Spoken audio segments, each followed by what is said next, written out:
एक गीत 100 अफसाने। रेडियो प्लेबैक इंडिया लेकर आता है हर हफ्ते हिंदी फिल्मों के किसी एक गीत से जुड़े कुछ मजेदार किस्से, कुछ रोचक कहानियां।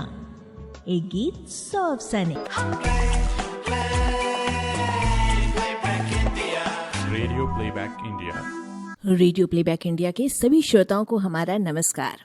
कुछ जाने पहचाने और कुछ कम सुने फिल्मी गीतों की रचना प्रक्रिया, उनसे जुड़ी दिलचस्प बातें और कभी कभी तो आश्चर्य में डाल देने वाले तथ्यों की जानकारियों को समेटता है रेडियो प्लेबैक इंडिया का ये स्तंभ, एक गीत 100 अफसाने। आज इसकी 5वीं कड़ी लेकर हम प्रस्तुत हैं फिल्म मंथन के अनोखे गीत मेरो गाम काठा पारे से संबंधित जानकारी लेकर। दोस्तों, आपने फिल्म मंथन का ये गीत बहुत बार सुना होगा, पर क्या आपको पता है इस गीत के बनने की कहानी? फिल्म में गीत की गुंजाइश न होते हुए भी क्यों रचा गया ये गीत, कैसे रचा गया, इस गीत के एक हिस्से के रिदम को तेज क्यों किया गया, क्या संबंध है इस गीत का प्रिंस चार्ल्स के साथ?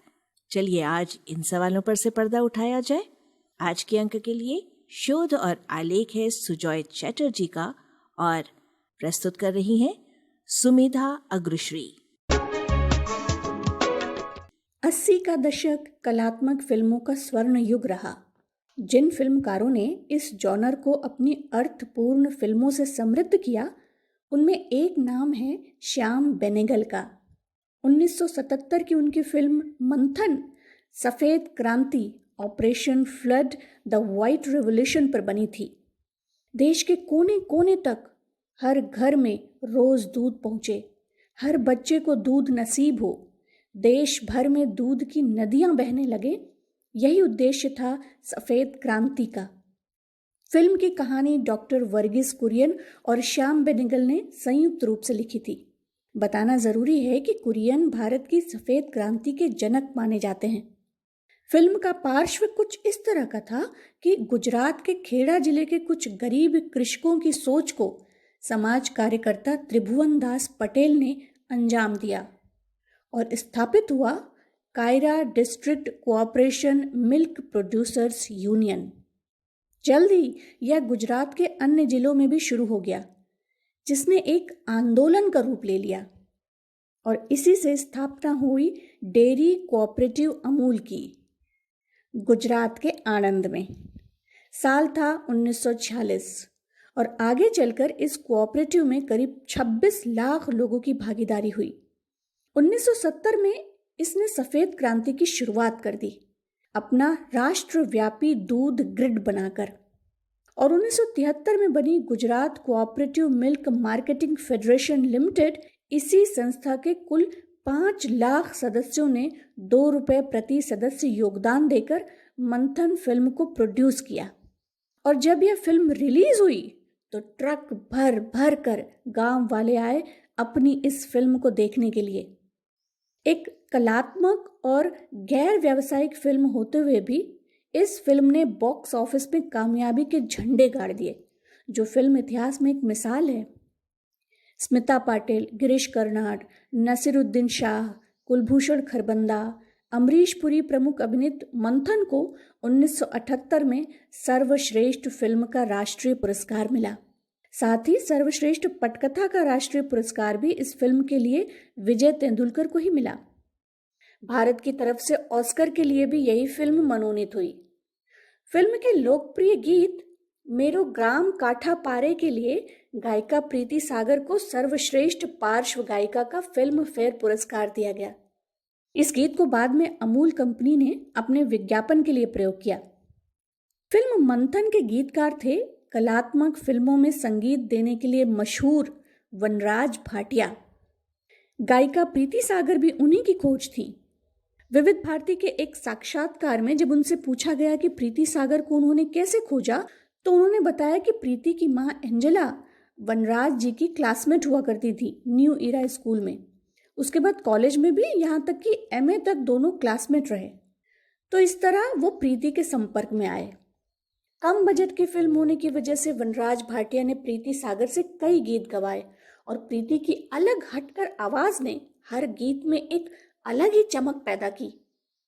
मंथन के इस गीत के बारे में भी वनराज भाटिया ने उस साक्षात्कार में बताया कि शुरू शुरू में इस फिल्म के लिए किसी गीत की योजना नहीं थी, केवल पार्श्व संगीत का प्लान था।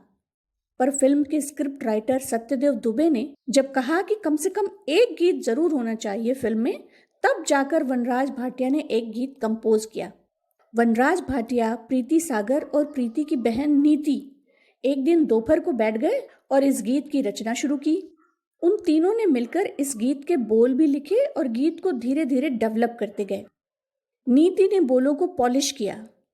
जब गीत तैयार होकर बाहर आया तो मध्य प्रदेश के लोगों ने कहा यह हमारी भाषा है, राजस्थानियों ने कहा कि यह तो उनकी भाषा है, पर सच्चाई यही है कि यह स्टूडियो की भाषा थी। जब यह गीत बनाया गया था तब इसका इस्तेमाल फिल्म में बतौर पार्श्व संगीत होना था। यह गीत फिल्म में कुल 7 बार बजता है। ओपनिंग सीक्वेंस में 1.5 मिनट के लिए, जिसमें नामावली दिखाई जाती है। वनराज जी ने पूछा कि टाइटल म्यूजिक 1.5 मिनट का कैसे हो सकता है, क्योंकि श्याम बेनेगल उसमें एक अंतरा भी चाहते थे। 1.5 मिनट में मुखड़ा और अंतरा कैसे आ पाएगा? तब श्याम बेनेगल ने उनसे गीत की स्पीड बढ़ाकर अंतरा शामिल करने का सुझाव दिया। यही वजह है कि इस शुरुआती संस्करण में गीत की रफ्तार थोड़ी तेज है और फिल्मांकन में तेज रफ्तार से जाती हुई ट्रेन के सीन से मैच भी हो जाता है। उसके बाद स्पीड स्वाभाविक कर दी जाती है। जब गिरीश कर्नाड जाने लगते हैं और नायिका दौड़ती हुई आती है, उस वक्त पूरा गीत सही स्पीड में आ जाता है। वनराज भाटिया ने आगे बताया कि यह किसी लोकगीत की धुन नहीं है, बल्कि उन्होंने ही इसे लोकगीत जैसा कंपोज किया है।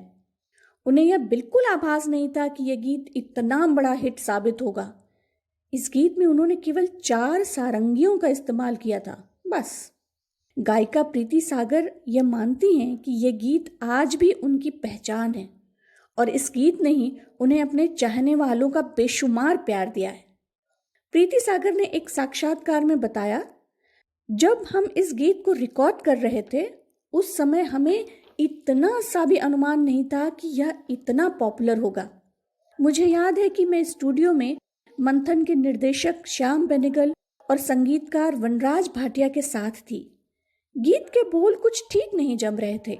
वनराज जी को अच्छा नहीं लग रहा था। तब मेरी बहन नीति, जो अब अमेरिका में है और उस वक्त केवल 15 साल की थी, वो भी हमारे साथ स्टूडियो में बैठी थी। श्याम बाबू ने नीति को गीत के बोलों को लिखने के लिए कहा। इस तरह से नीति ने अपना पहला फिल्मी गीत लिखा गुजराती और हिंदी में, और उस साल फिल्म फेयर में भी मनोनीत हुई आनंद बख्शी और गुलजार जैसे स्तंभ गीतकारों के साथ। वैसे पुरस्कार गुलजार साहब को मिला था 2 दीवाने शहर में इस गीत के लिए। प्रीति सागर के लिए इस गीत से जुड़ा सबसे ज्यादा गर्व करने का मुहूर्त वह था जब उन्होंने इस गीत को प्रिंस चार्ल्स के लिए गाया था। इस घटना को याद करते हुए उन्होंने कहा कि जब प्रिंस चार्ल्स भारत आए थे 1982 में, उन्होंने मंथन देखी और यह गीत उन्हें बहुत पसंद आया। वो आनंद गांव में डॉक्टर कुरियन के फॉर्म में भी गए और वहीं कुरियन साहब ने प्रीति सागर को बुलाया था इस गीत को प्रिंस चार्ल्स के सामने बैठ लाइव गाने के लिए। प्रीति वहां गईं और गीत गाया और प्रिंस चार्ल्स ने उनकी काफी सराहना की। मिट्टी की खुशबू लिए ये गीत आज भी उतना ही ताजा है जितना उस जमाने में था। क्या है वजह इसका, आप ही कीजिए मंथन। तो श्रोताओं, ये थी एक गीत 100 अफसाने की 5वीं कड़ी में फिल्म मंथन के गीत से जुड़ी कुछ रोचक बातें और जानकारियां। इस अंक के लिए शोध और आलेख था सुजॉय चैटर्जी का और इसे प्रस्तुत किया सुमेधा अग्रश्री ने। अगले अंक में एक और गीत के साथ, उससे जुड़ी जानकारियों के साथ हम होंगे फिर आपके साथ। नमस्कार। एक गीत 100 अफसाने। Radio playback India.